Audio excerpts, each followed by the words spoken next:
Hello, good afternoon, everyone. Thank you so much for joining us. My name is Rocio. I am from SAGNY.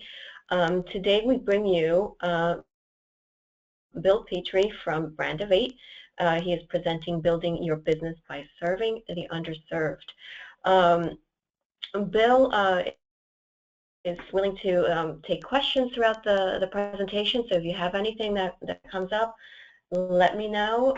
Type it into the questions panel that you see there on your window, on the GoToWebinar window, and I'll go ahead and ask Bill throughout the presentation. Again, thank you. And Bill, thank you for joining us today. Thank you, Rocio. Really appreciate the opportunity and hope everybody's having a great Thursday. So as Rocio said, this session is called Building Your Business by Serving the Underserved, and it's underscored as a promo kitchen education session. For those of you who aren't, oops, sorry, my computer's a little slow, there we go. So for those of you who may not be aware of what Promo Kitchen is a 501c3 not-for-profit organization in our industry, and we have two focuses. And I'm a board member, we're called Chefs. We have two focuses. One is mentorship, the other is education. Today we're covering the education portion. But historically in our industry, we have done a very poor job of mentoring new people coming into the industry. We give them a few catalogs and ask them to go sell, and hopefully they do. We aim to try to fix that, and so we match people who either are new to the industry or may need some help as they navigate our industry by matching them up with mentors. So if you are interested in helping out by being a mentor, or if you would like to be a mentee, or if you'd like to just get involved with Promo Kitchen, there's the website right there, promokitchen.org. We'd love to have you. So today I thought we'd talk about a few things. So the first is, are you just in line? Who are the underserved? Why would we want to serve the underserved? How are we going to sell the underserved? Some key takeaways and a couple calls to action. So the first is, are you just standing in line? And all of us go to the grocery store or things like that, and after we get our grocery basket full of things, what line do we pick in? Well, we pick the shortest line, of course, right? No one wants to stand in the longest line, but because long lines equal wasted time. I don't know anybody who goes to the grocery store and picks the line where somebody whips out taking out their checkbook. No one wants to stand behind that guy, right? So we want to pick the shortest line. Well, many of us are doing the same thing because we focus most of our marketing efforts, especially as distributors, on the marketing department. So, and we all know that's exactly what our competition is doing. So instead of clashing with our competition for the attention of that obvious contact in the marketing department, we should be serving the underserved. So what do I mean by that? So the marketing department is overserved. We know if you've ever tried to get into a marketing department of a larger sized organization, you know it's very difficult to gain entry. You will hear things, we're happy with our current supplier, we've got a 3-year contract, you hear all those types of things, and it's really difficult to even get in front of somebody to let them know you're different. And like I just said, it doesn't differentiate. One of the biggest challenges we face in our industry is that we are all selling the same products to the same people at roughly the same prices. We can get it decorated properly, we can get it delivered on time, we can invoice it on time and properly. So why would anyone buy from us? Well, we need to find ways to differentiate ourselves. And if we just try to get in line at the marketing department of the companies we'd like to work at or work with, we're not doing anything to differentiate because we're doing the same exact thing everybody else is doing. So let me give you an example. A few years ago, I had the opportunity to present at a Fortune 500 company. It was actually, I'll tell you exactly who it was. It was UPS down in Atlanta. And I had the fortune of presenting in front of the marketing department. And this is where I wish it was a little more interactive. It's not, so that's okay. but I like to start out presentations when I'm in front of a client asking questions that I kind of already know the answer to, almost like an attorney.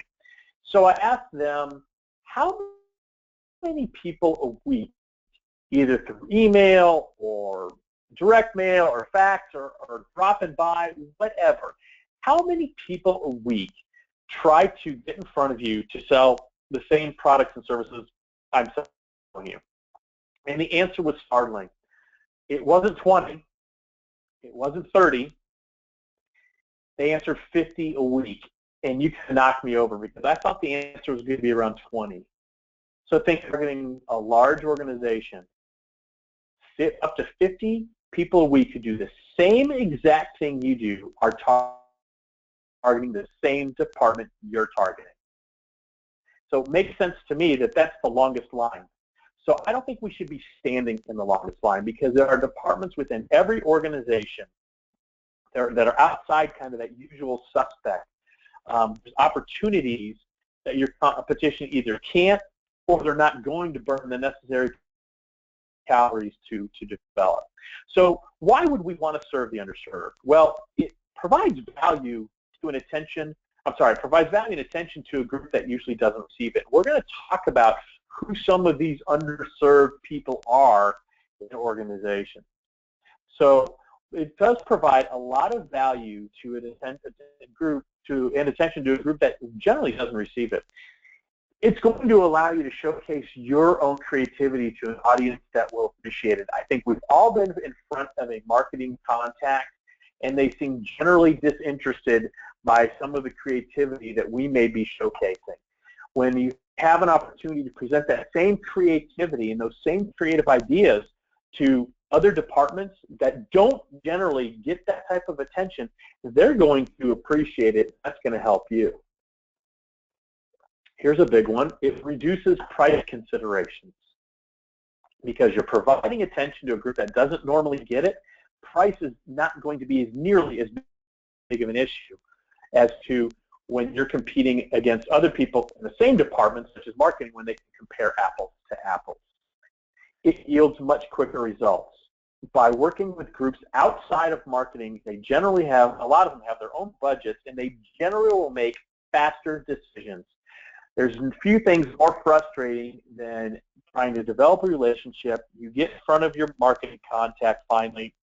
You present some wildly creative ideas, at least you think they're wildly creative, and then it just goes into a black hole. We don't hear anything back. And then we're sent emails like, oh, just following up to see if you had any questions about the presentation, and it's still radio silence. It yields much quicker results. And last, it insulates you from the competition because you're developing a relationship and a rapport with a group that's not going to be targeted as much by your competition. And last, it builds stronger relationships, and that kind of goes with insulating you from the competition. So who are some of the underserved? Well, human resources, although they're about to get slid into the overserved category, it's a lot of people go after human resources now. How about a training department? A lot of companies have separate training departments. A lot of companies have separate recruiting departments, facilities managers, information technology, finance, production and manufacturing, diversity. A lot of companies will have a specific diversity department as part of their purchasing department. And last, procurement. And I know nobody likes to go after procurement, and I'll explain a little later why I love going to procurement. So how do we serve the underserved? Because there's a very specific approach here. There's one day, and any of you who worked in a slightly large or even a medium, small-sized organization where you have managers, employees, there's one day where the worst day of the manager intersects with the worst day of the employee. And that day is the annual review. Nobody likes giving an annual review. If you've been a manager, it's a very difficult thing to do. And if you've been an employee, it's a very challenging to get an annual review. You hear things like, well, I can't give you all exceptionals because nobody's exceptional. and so it creates a very stressful situation. So I look at any sales contact I have when I'm sitting across the desk from somebody. My goal is to do one thing and one thing only. And that is to help them have a better annual review. We still very much live in a what's in it for me society. So if I can help that person have a better annual review, I know that I'm doing my job. And I also know that I have a greater likelihood of doing business with that person because I'm helping them have an easier time at their job. So how do we serve the underserved? Well, we really do it through measurements and performance. And what I mean by that is, how are they measured? How is their performance measured? For example, if we go down this list, human resources, things they are measured on are headcount, turnover rate, succession candidates. What does the process of succession look like? How long does it take to fill a role? How much time does it take to train people in a role? What about a specific, how about the knowledge retention of the training? In the training department, some of those overlap. How long does it take to train somebody? What is the effectiveness of that training? How are candidates processed? And what does the long-term, the short, medium, and long-term success of the candidates, of new candidates look like? In the facilities, it could be something like schedule compliance, preventative maintenance compliance, response time for trouble calls. The air conditioner's not working. How long does it take to get that remedied? And internal customer satisfaction, because in every organization there's two types of customers. There's external customers, the ones we normally focus on, but then there's internal customers as well. Information technology, network downtime, something to measure on. Project completion time, is it on time? Is it on budget? How have the post-implementation, I can't talk today, post-implementation benefits for each project? What about response time? In finance, what about the aging, the average days to pay? Their past due is a percentage of total net receivables. They're going to want to reduce that. How about a reduced number of errors? If you're working with a company, the production or manufacturing department, the defect rate, the breakage rate. What about shrinkage? When they do inventory, how accurate is inventory? Safety initiatives. Diversity. If you have a company that has a diversity department, they're measured on two things and two things alone. Increasing overall spend with Tier 1, which means direct diverse companies, or Tier 2 partners, which means indirect. And they're also measured on presenting new and qualified partners, basically arranging meetings. And we're going to talk a little bit more about that. And then procurement. Again, what I love about procurement, I know all they want to do is they're measured on year-to-year savings in their product category. And promotional products will generally fall into, an office products category. So if you can show them they're going to reduce their spend or increase their savings, that's a huge win. So let's take a little deeper dive into each one of these. So with human resources, like I said, they're going to be measured on specific things. And the way you can approach them is through some safety programs. I'm sure many of you already do that. Wellness programs. Many companies now have a chief wellness officer, somebody in charge of wellness, to ensure that their employees are as healthy as they can be. Why? Well, hopefully it's because they care about their employees, but one of the reasons from an economic perspective is that it reduces the insurance cost, and insurance cost is a huge cost to a company. What about new associate welcome kits? What do people get when they arrive at a company? How are they welcomed?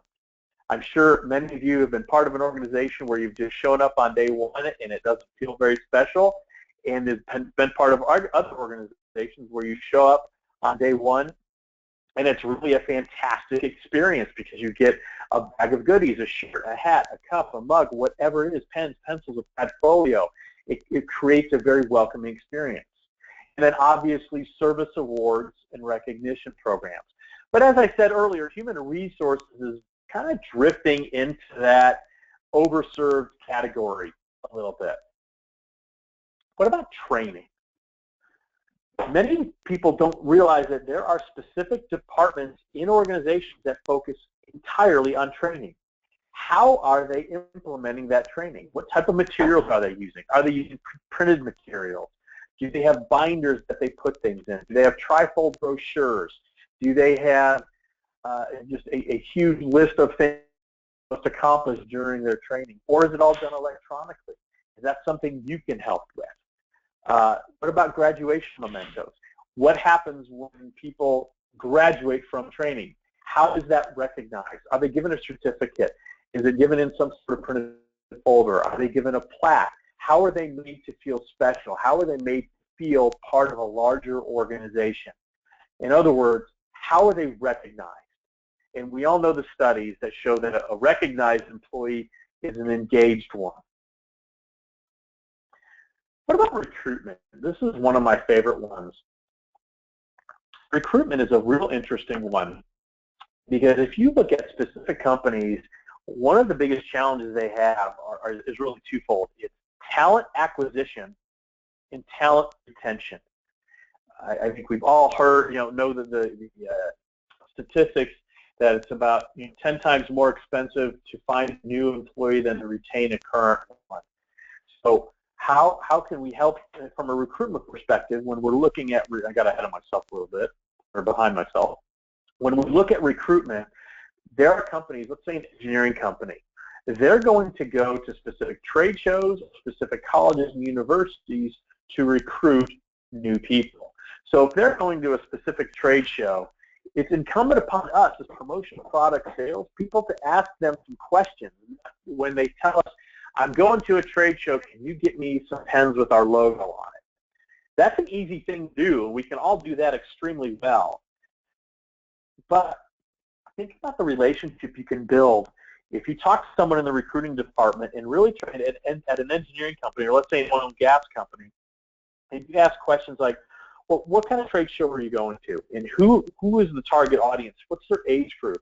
And how do you want to engage them? What do you want them to do as a result of getting that promotional decorated nugget of goodness? How do you want to be remembered? How do you want that delivery to take place?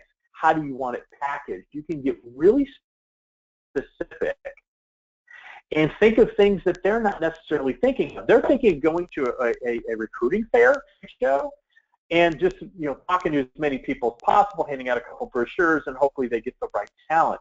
You help them really drill down and find the exact right people and really engage them as opposed to just a trade show.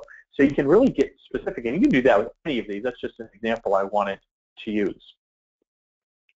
What about facilities? I like this one a lot too. There, in large corporate campuses, there are facilities departments that run the entire campus. So for example, they might run uniform programs. They have safety programs. They have project tracking and assessment tools because they're constantly either improving the facilities, repairing facilities. How are those being measured? How are they being recognized? How are their associates being held accountable? And how can you leverage promotional products to do that? You can do that by recognition. You can do that by setting up perhaps a peer-to-peer points award system where they recognize when doing well in the facilities department. They recognize somebody prevented something from going wrong. So there's ways you can really focus in the facilities department as well. Information technology. This one is one I don't think very many people think of at all. We talked a little bit about this at the beginning. A lot of IT departments will have specific apparel that they wear specific to projects that they're working on. There's a few groups in marketing materials and swag more than the IT department. So how can you help them? And what's interesting is also the IT department is generally one of the most reviled departments in an organization. We all know the jokes.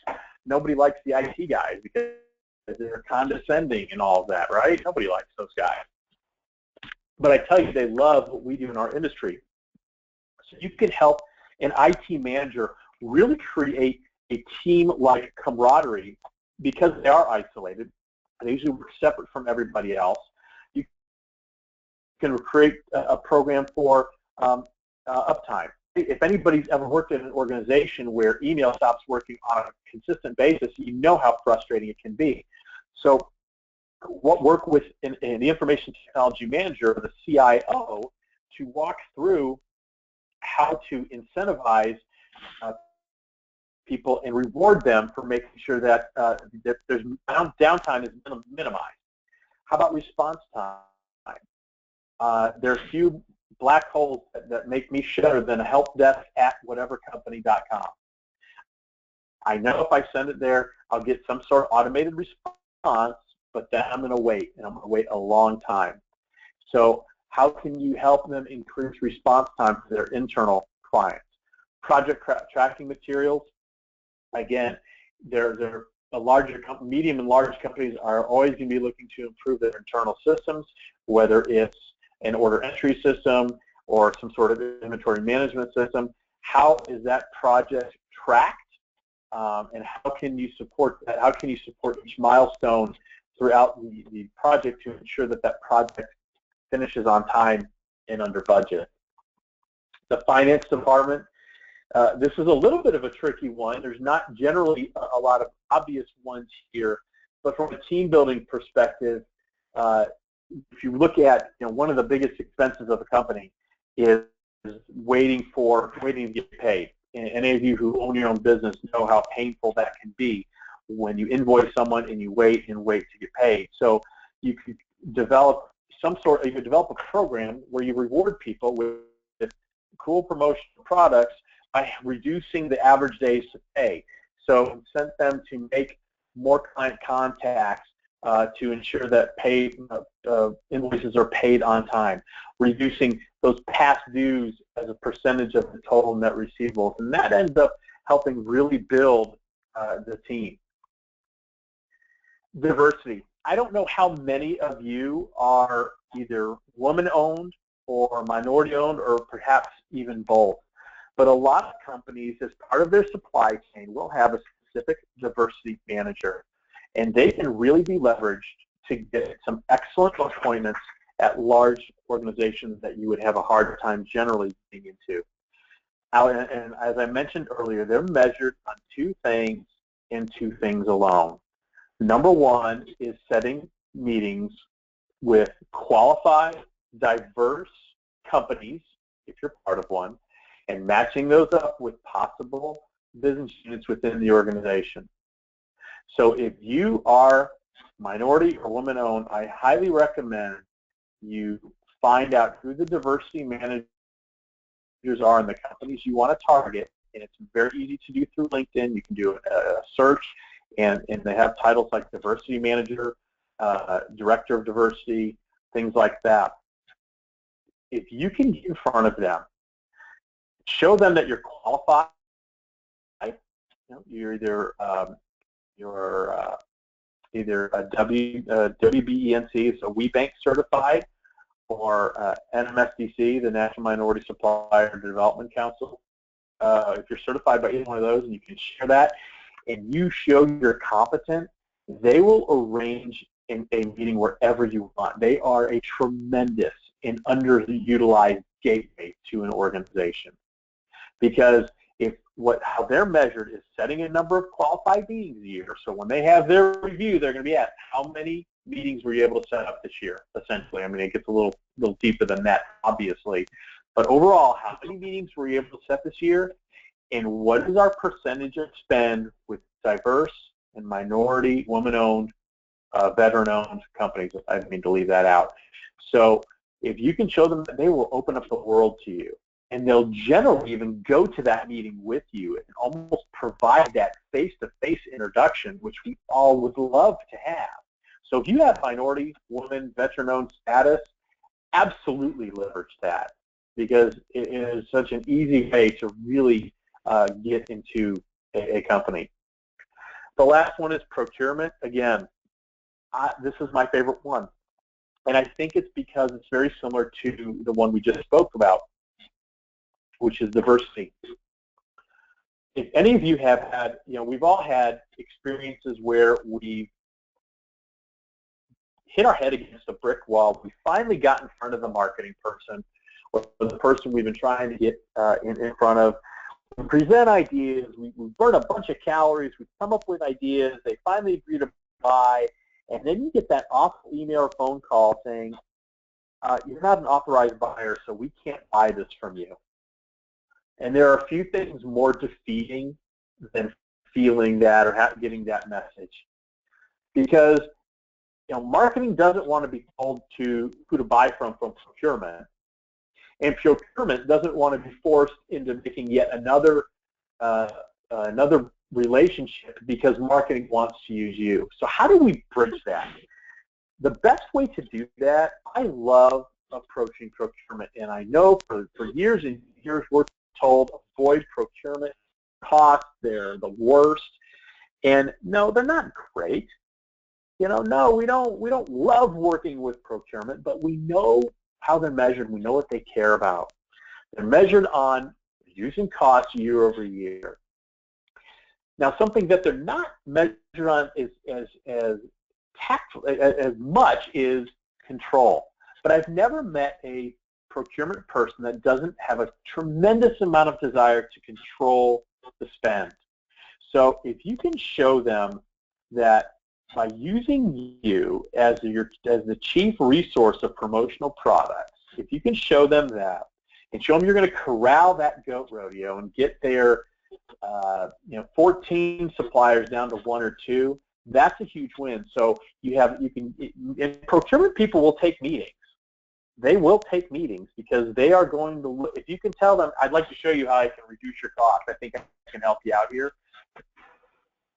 And if you just show them you can reduce costs by just a little bit and show them that how you're going to control how people are spending promotional products, maybe it's through an online portal, maybe it's through creating common order deadlines, whatever it may be, you can leverage them to have those same type of meetings we talked about a few minutes ago with the diversity person. And I've had a lot of success with this. You let them know, hey, look, I need you to help to really make this work. To make this work at all, I need you to introduce me to the person in charge of sales, the person in charge of marketing, the person in charge of whatever it may be. And understand, Mr. Procurement person, that my conversation with them is going to be very, very different than it is with you. But the savings we talked about, the control we talked about, both of those will be absolutely realized. But I need to have their buy-in. And by doing that, you kind of work through procurement almost to get around them. And this is where I'd ask, hopefully that makes sense, but this is radio, not television, so hopefully this makes sense. But procurement is one I strongly advise you guys to really think about targeting. So a few key takeaways. Get out of the line. Stop trying to go after marketing. Once you get inside, yes, go after marketing, but as an initial step, absolutely don't. We need to be different than our competition, because I will tell you that our clients see us as one and the same because we all sell the same products. And you're not any different by standing in that line. And as creative and wonderful and smart and brilliant as all of you are, it is incredibly difficult to rise above the noise of everybody else to get that meeting, because it's just hard, and you guys know it's hard. So take the route less traveled. Help your contact have a better annual review. We still very, very much live in a what's in it for me society. Help them have a better experience at work. Help them show their boss, look how well I'm doing my job. And then we offer real solutions that have real personal impact. And I always like to end before we get to any sort of question and answers with a couple calls to action. And so what I would challenge each of you to do is to find 5 underserved departments in your current clients to contact. because this works not only as you try to get new customers, it works as you try to penetrate your existing account and deepen your relationships. So if you're working with human resources, outstanding. Find other, and you probably know the company well. Find other departments that probably have budgets, but they're not served. So focus those new business development activities on the parts of the organization that are underserved.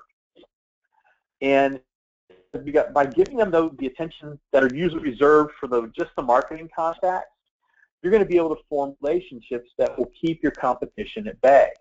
And then second, find 5 underserved prospects in your prospect pipeline, and hopefully each one of you has a prospect pipeline that you work, and you have targets you want to go after. So out of the prospects, those people you want to work with, those companies you want to form business relationships with, find 5 different departments other than marketing, and even other than human resources, where you can redirect your efforts and probably get a much better response, a much quicker response. And by doing all these things, it'll help really grow your business. Again, it's going to differentiate you, and it's going to give you far more access to people. That's what we all want. We all want to get in front of people to have meaningful conversations, meaningful relationships, meaningful discourse. And it's incredibly difficult to do that within the marketing department unless you know somebody. So I would challenge each one of you to find those underserved departments in both your current clients and in your prospects. With that, it's time, I guess, for some questions and answers. So, Rosia, I'll turn it over to you, see if anybody has any questions. Sure. I haven't received any questions, but please feel free to ask any right now. Or okay, we have one from Michael. With procurement, you mentioned, let me show you how to reduce your sales. How does one get in advance a look at what their existing sales are based spending before you make that statement of what we can do? Mm-hmm. Well, I think that's a great question. First of all, you need to have a conversation, right? Ask them, and you can probably guess. Number one, you can probably guess, but let's say you can't. And the way to guess is if you know how many employees, if you can, it's pretty easy to find how many organization has employees in organizations. And generally, they're going to spend somewhere between $750 and $1,000 a year per employee on promotional products, on things we sell, whether that's awards, whether that's safety programs, whether that's new internal apparel, outings, trade shows. So use that as a baseline. And the way I would approach it is, if you knew someone, I went to Texas A&M, so my math skills are not fantastic. So let's use $1,000 a person, and you have 2,000 people at a company. So you could say to your procurement, I'm just going to take a guess here, and tell me if I'm off base or not. But my guess is you probably spend somewhere around, if we have 2,000 employees, 200 employees,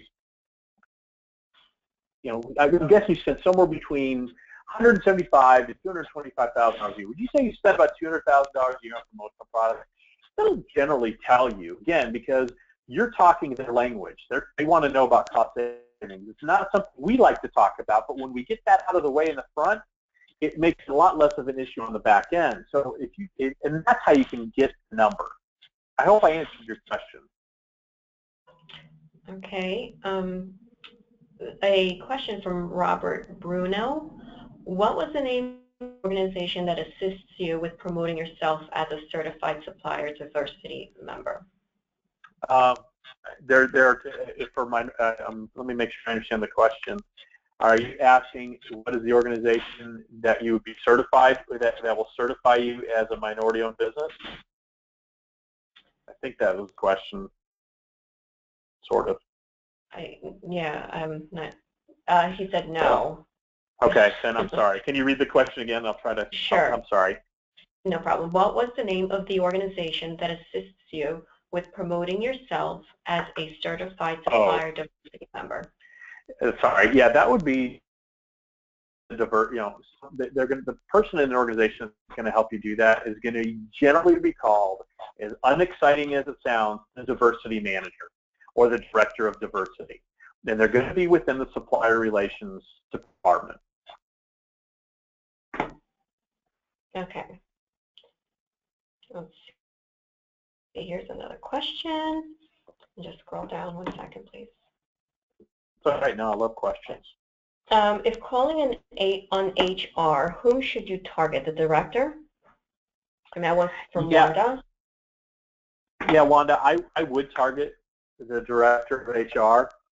They're the ones who are going to know exactly what initiatives they do have, and that ultimately they're going to be the ones responsible.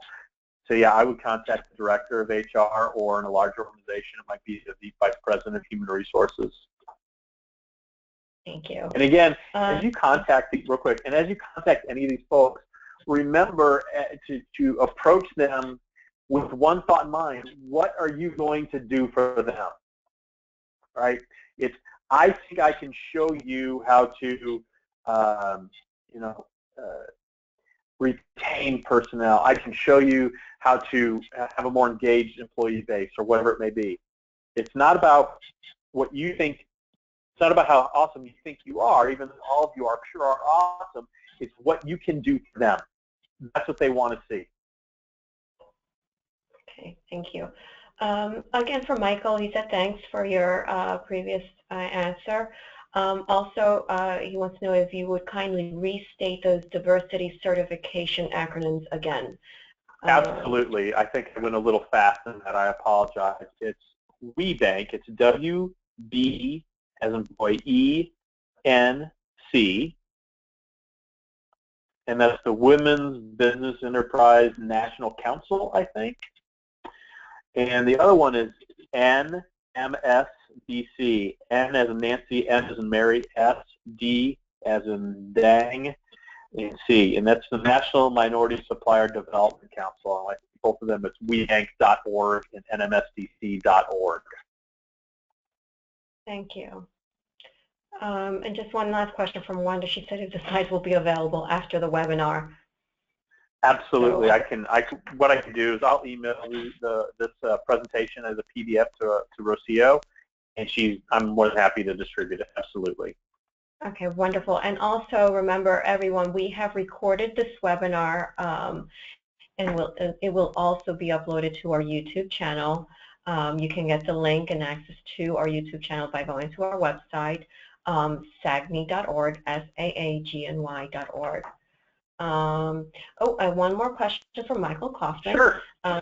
This is very helpful. In this day and age, what is the best way to contact these departments? Boy, that's a whole nother webinar, isn't it? Here's what I am a big fan of, and as I answer this question, if you want to connect with me, here's how you can do it. And I'm happy to connect with everybody. I'm a big fan of doing things that others aren't, and most things are cyclical, right? So these days, I am a fan of direct mail. Most people are prospecting by email, and I have yet to, I've done it myself. We spend 2 hours writing the perfect email, and you know how long it takes someone to delete that email? 1 second. And if everybody else is prospecting by email, it's almost impossible, no matter how great we all are, to write that email that someone opens and goes, oh my God, Hank, it's about time someone emailed me this. This is spectacular. I'm canceling my meetings and I'm calling them right now. It just doesn't work that way.